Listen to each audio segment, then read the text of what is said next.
आज हमारे साथ हैं सिमी बर्मन जी। सिमी बर्मन जी लगातार समाज के लिए अपने काम करती रहती हैं। वो लगातार आपको दिखाई भी पड़ती हैं।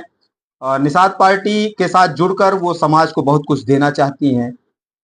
कुछ चीजें रही जो अब की बार हार का सामना करना पड़ा निषाद पार्टी के निषाद जी के सुपुत्र को। उस पर थोड़ी सी चर्चा कर ले हम इनसे और ये जाने कि आखिर क्या कारण रहा जिस पर फोकस नहीं कर पाई पार्टी, या कार्यकर्ता विश्वास नहीं कर पाए, या बीजेपी और इनकी पार्टी के कार्यकर्ताओं में कहीं दूरियां पैदा हुई। ये सारे कारण रहे होंगे, उस पर भी थोड़ी सी चर्चा कर ले सिमी वर्मन जी से। पहले तो आपका स्वागत है हमारे चैनल में। जी नमस्ते। सिमी वर्मन जी, जैसा कि माना जाता है कि आप अपने समाज की एक अगुआ के रूप में काम करती हैं, निषाद पार्टी से जुड़ी हुई हैं, निषाद पार्टी के लिए भी काम करती हैं। फिलहाल अभी कोई पद नहीं है, पद आपके पास जल्दी से जल्दी हमारी शुभकामना होगी कि जल्दी आ जाए। क्या कुछ कहना चाहती हैं जिस तरीके से निषाद पार्टी का एक प्रत्याशी हारा, अध्यक्ष के सुपुत्र होने के नाते ज्यादा जिम्मेदारी होती है। देखिए, सबसे पहले मैं जिस पार्टी के बारे में बात कर रही हूँ उनके उनका एक मेन नारा है जय निषाद राज। तो सबसे पहले मैं वहाँ से शुरू करूँगी और मैं ये बताना चाहूँगी कि अ, इसके पहले जब संजय निषाद जी ने स्ट्रगल किया था समाज के लिए, तो उस समय समाज की स्थिति बहुत ही दयनीय थी और उस समय समाज के लोग भी इस तरह से मतलब अस्त-व्यस्त थे, ना तो उनको अपनी राजनीतिक हिस्सेदारी की बात पता थी और ना ही शैक्षणिक और ना ही आगे बढ़ने की कैसे आर्थिक स्थिति सुधारी जाए। फिर जब संजय निषाद जी ने मतलब समझा कि सब समाज आगे बढ़ रहा है और जिसकी राजनीतिक हिस्सेदारी आगे आ रही है, उस समाज का उत्थान भी हो रहा है, तो उस उद्देश्य से उन्होंने मतलब जैसे बोलते हैं ना कि समाज में कोई व्यक्ति जैसे पढ़ा लिखा है तो उसको समझ ज़्यादा पहले आ जाती है।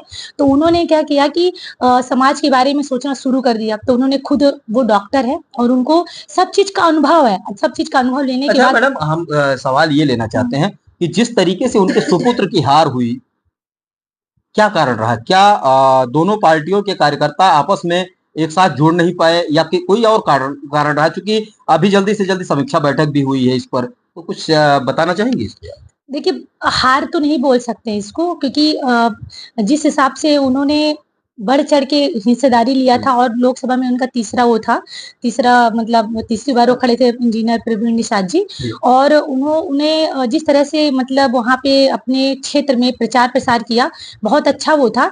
बट ये कह सकते हैं कि कहीं न कहीं कुछ मतभेद था जिसकी वजह से उसका रिजल्ट सामने आया। पर हालाँकि संजय निषाद जी को जहाँ-जहाँ पे उनको प्रचार के लिए भेजा गया, वहाँ पे उनकी टीम बहुत अच्छे से प्रचार की और जो जहाँ-जहाँ पे वो अपना प्रचार किए, उनके समाज ने उनका बढ़-चढ़ के भाग लिया और साथ दिया, जिसकी वजह से वहाँ की सीटें निकली हैं। अच्छा, श्वेता मछुआ जगह मछुआ समाज को जिस तरीके से देखा जाता है, इसके पहले हिस्सेदारी नहीं मिला करती थी, लेकिन जब से भाजपा सरकार आई और आप भाजपा के गठबंधन में आए, तब से देखा जा रहा है कि मछुआ समाज को काफी तवज्जो दिया जा रहा है।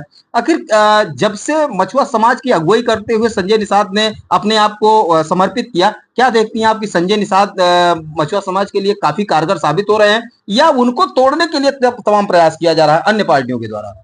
देखिए, मैं आपकी बात से सहमत हूँ कि पहले समाज की स्थिति बहुत ही दयनीय थी और समाज में जिस तरह से मतलब हर व्यक्ति अपने बारे में सोच रहा है, अपने बच्चों के बारे में सोच रहा है, तो उन्होंने उस तरह से समाज को लिया। उन्होंने समाज में लोगों की स्थिति को देखते हुए बढ़-चढ़ के उनको उनके उत्थान के लिए, उनको आगे बढ़ाने के लिए काम किया।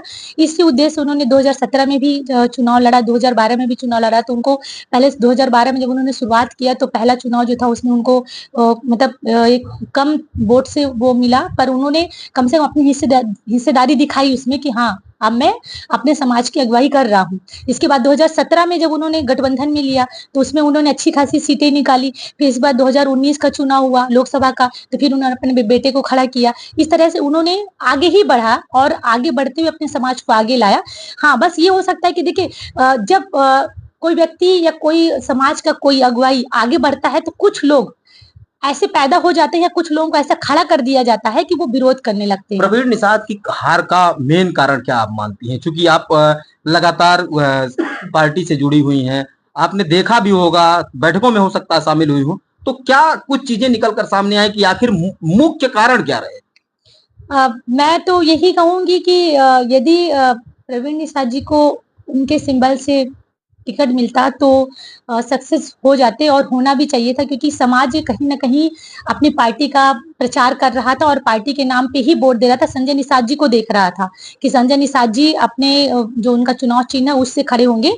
तो कहीं ना कहीं जो एक अपोजिट पार्टी के लोग थे या अपोजिट लोग थे, उन्होंने एक मनगढ़ंत एक कहानी बनाई कि उनको तो मतलब पार्टी का टिकट सिंबल नहीं मिला, वो बीजेपी से लड़ रहे हैं। तो कहीं ना कहीं समाज के लोगों ने इस तरह का जो अपने मन में या कुछ कुछ लोगों ने इस तरह का भ्रम पैदा कर लिया, जिसकी वजह से कुछ कुछ लोग इधर उधर हो गए।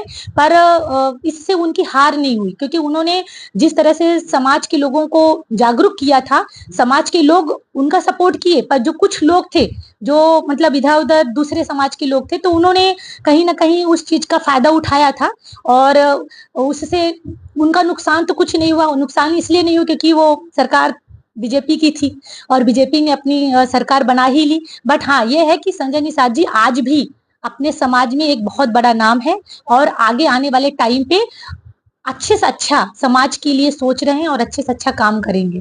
तो आपने देखा हमारे साथ जुड़ी रही सिमी जी, इन्होंने हर उस बिंदु को लगभग टच किया जो हार का कारण माना जा सकता है। इन्होंने एक बात सबसे गूढ़ ये बताई कि जो सिंबल रहा वो सिंबल नहीं दिया गया। भाजपा अपने सिंबल पर प्रवीण निषाद को वहां से चुनाव लड़ाई, उसका भी कारण रहा, जिससे खासा वोट खिसक गया। दूसरा, मछुआई समाज से एक लोग और प्रत्याशी रहे वहां, जिसका भी खामियाजा इनको भुगतना पड़ा।